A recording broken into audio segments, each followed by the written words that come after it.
I've said it multiple times, Seth Rollins, and that's a match that is going to happen. And, stay there because I will come there and I will see you.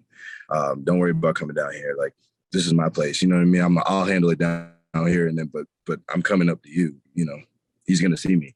Same thing with AJ, same thing with Finn.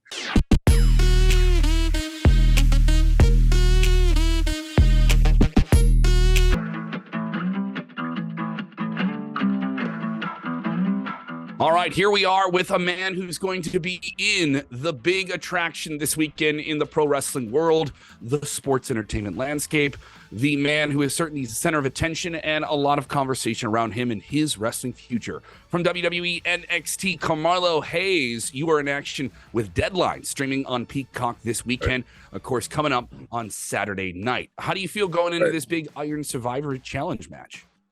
I feel good. The crazy thing is nobody knows what to expect, including the guys in the match. So we're hoping for the best. I understand the rules now. It took a little bit to get the rules down, but we got 25 minutes. Get the most pinfalls. Don't get pinned. Don't get put in the penalty box. Get put in the penalty box. You lose opportunities to get pins. Pretty cut and dry. So I think I got it down. But the talent is crazy in this match too, so I'm not taking it lightly. But I'm excited and I'm ready. Yeah, it's got like everything from like a little Iron Man match, a little bit of the Royal Rumble, a little That's bit of what I was saying. Yeah, elimination. Yeah, maybe you chamber. got to start watching some NHL to figure out how to do the power play. Yeah, the penalty box. Yeah, right. Let's talk about you. You are a guy in WWE NXT in the last year when everyone talked with the 2.0 change, like, I don't know about this, or I don't know. But you were always one of those guys. Everyone's like, well, that guy. And a lot of that happens in WWE NXT. Do you feel that pressure when people start to say, like, this guy's going to be a huge star? And you know it, and you know you're going to be able to do that. But when you're in the process of that, is that a different thing to, like, actualize when you're going out there? No. So it's funny you say that because I had that realization like a couple weeks ago. I said, wow, like everybody talking about, oh, Melo's going to the main roster, this and this and this. I'm like, oh my God, like I feel like the eyes are so much on me that it's like I can't miss.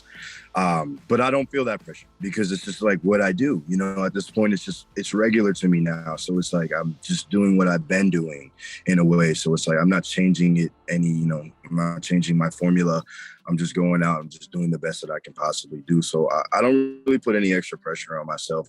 I'm more concerned with making sure I'm pleasing the people that are in charge, like Shawn, and Hunter right now. I want to make sure that I'm doing the job right. And then all that extra stuff comes later. But, I just want to make sure I'm putting on for NXT and representing NXT well on TV. Talk to me about your relationship with Shawn Michaels specifically. I know he said a lot of amazing things about you. A lot of people have made comparisons between a very young Shawn Michaels and yourself, and that is quite the compliment to receive, right? Yeah. Shawn and I are very close. Every time I talk to him, I learn something new. He says things that I've heard in ways that I haven't heard, if that makes sense. Like he says certain things that click to me differently than, in a certain way, because he's experienced it. He's done everything in this business. So it's like when he talks, it's gospel. You listen to this man and you're like, oh yeah, like, yeah, you know what you're talking about. So I've learned so much. So him and I are very close. As far as like the comparisons, I have, naturally I do have it, like the attitude, and he likes that about me, and I'm very much, not that I can be a pain in the ass, but I know what I want. Mm-hmm. And I think he respects it about me, and I know, and I trust myself, and I have so much confidence in myself, and I'll fight for it. And sometimes it's been said, like, sometimes he has to pull me back. Sometimes he has to, I guess his biggest thing is protect the talent from themselves. And sometimes he has to tell me no.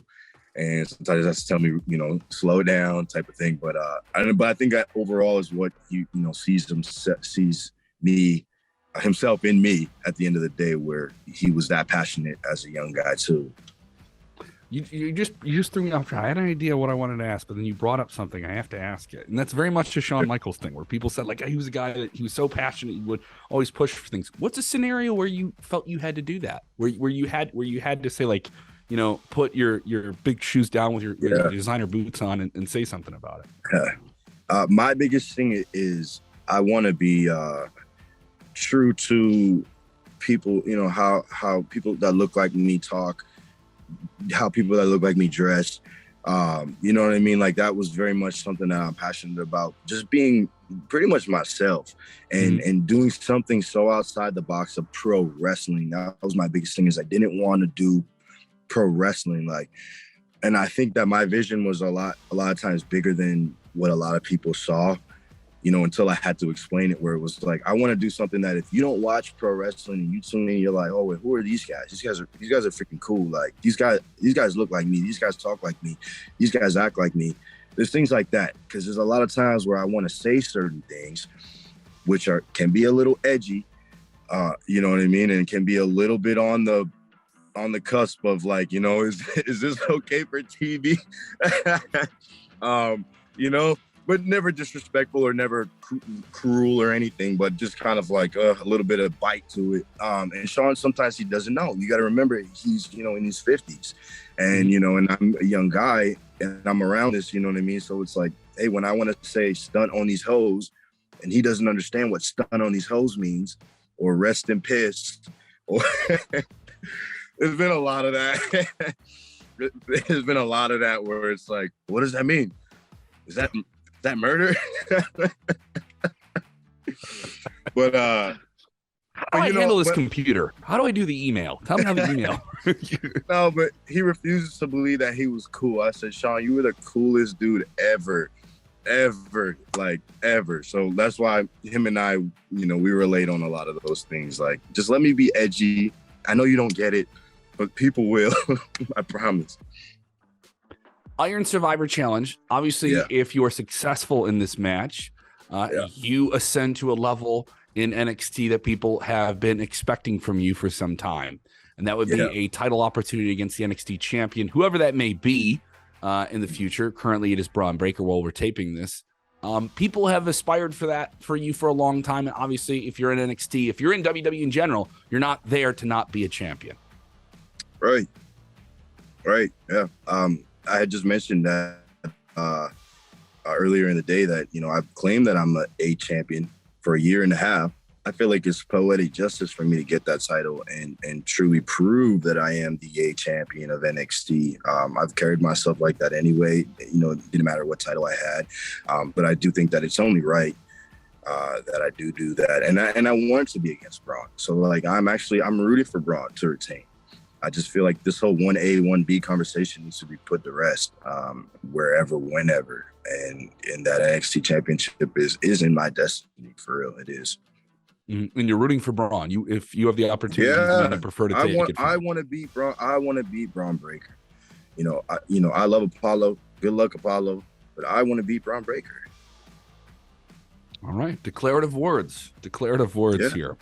Now, obviously, we talk about main roster stuff. Raw and SmackDown. You've had some moments with it here and there, but people, like I'm saying, the future is bright for Carmelo Hayes, and you're as you say, you don't miss. The future is coming up as well with the Royal Rumble, and we've seen people from the NXT brand jump into the Royal Rumble. Is that something you could see yourself doing? Because I could see you really shaking things up there in San Antonio. Yeah, if they give me the ball. Yeah, if they give me the ball. I don't want to get too far into it. I got, right now it's like I'm looking at Deadline, and then, after that, we'll deal with after that. But yeah, I mean, put me in. At the same time, it's like, if I don't, it's no big deal either. Like, I'm still going to shine here on NXT, but I don't know. I think that might be a big thing for me and for, the brand itself, to represent the brand, put me in, put Braun in, or put whoever in. And that helps NXT in the long run, I think. Now, we've had this fun thing. I think this is absolutely great. And obviously, under the new leadership of Triple H and obviously with Shawn Michaels, there's a little bit more of a seamless open door between the brands now. And it doesn't feel as shut off and it's just over in the Performance Center. It feels a lot more connected. And we had New Day pop up this week on NXT. They will challenge Pretty Deadly for the tag team titles. That's cool. Yeah. We've had Natalya come down. Dolph Ziggler was a champion for NXT at some period this year. Is there any other names? You're just clamoring. You see that guy and you're like, come over here. Just come over here. Let's dance, dude. And like, is there anyone you see on Raw and SmackDown? You're like, come on, I want you to come in here. So I made the mistake of trying to challenge somebody to come down, and then their thing is like, no, you come up. like, why don't we come down? They just come up here. So I'm not gonna say anybody to come down. You know what I mean? I'll come to your front door. You know what I mean? I will come to your front door. Like, trust me. So there's somebody. Yeah, I mean, Seth. Like I've said it multiple times. Seth Rollins. You know, and that's a match that is gonna happen. And, you know, you know what? Stay there because I will come there and I will see you. Don't worry about coming down here. Like, this is my place. You know what I mean? I'll handle it down here. And then, but I'm coming up to you, you know, he's going to see me. Same thing with AJ, same thing with Finn, all of those guys. Roman too. Yeah. All right. Some people who could be put on a t-shirt at some point in the future. Tell me about where that came together. That's such a wonderful part of your character. And it's only like now only the big matches do you put somebody up on a t-shirt and they get immortalized and you're done. You're on a t-shirt. That has some cultural roots to it. I'm aware of it. I know of it, but kind of explain it to fans who may not understand. Yeah. So I'll explain why it ended up happening. I did a contract signing for the title unification with Roderick Strong. And there was a line that I wanted to say. And it really was just to go over the headline. And it was an if you know line. It really wasn't, I really didn't think I was going to take it far at all or anything, but it ended up picking up some steam. People really, you know, caught on to it. I said, don't play with me. I will put you on a t-shirt. And more or less what that means is sometimes if, you know, a loved one or somebody dies, you know, to immortalize them in a way or to pay respects to them or disrespect to them, you know, with what I'm doing is taking off and stepping on it or putting it in a trash can on fire or hanging it from the jersey. It's one of those things where, you know, you put somebody on a t-shirt and it's kind of like they're gone. I'll say that like that. They're gone. And, you know, and I never wanted it to be so deep. I wanted it to be light. Like, hey, you know, you're on a t-shirt, here's your fate, as opposed to like, you know, you're not gone forever, but here's your fate, put it on the ground, step over it, it's disrespect. And like you said, I don't want to overdo it, so I only do it for the big matches, which, you know, every match has been a big match lately, but I'm choosing to save it. You know, I don't want it to get watered down. I want to mean something when I do it. But the Ricochet one was the last one that I did, and with the jerseys from the rafters. So it's like, again, it's going to be hard to top that one. People are talking about that being the match of the year. You've heard that already, haven't you? Yeah, I actually was talking to Ricochet about that. And that was something that I mentioned to him. I said, wow, you know, I don't feel like it's getting as much attention because it was on NXT. And I could be wrong. I could be biased.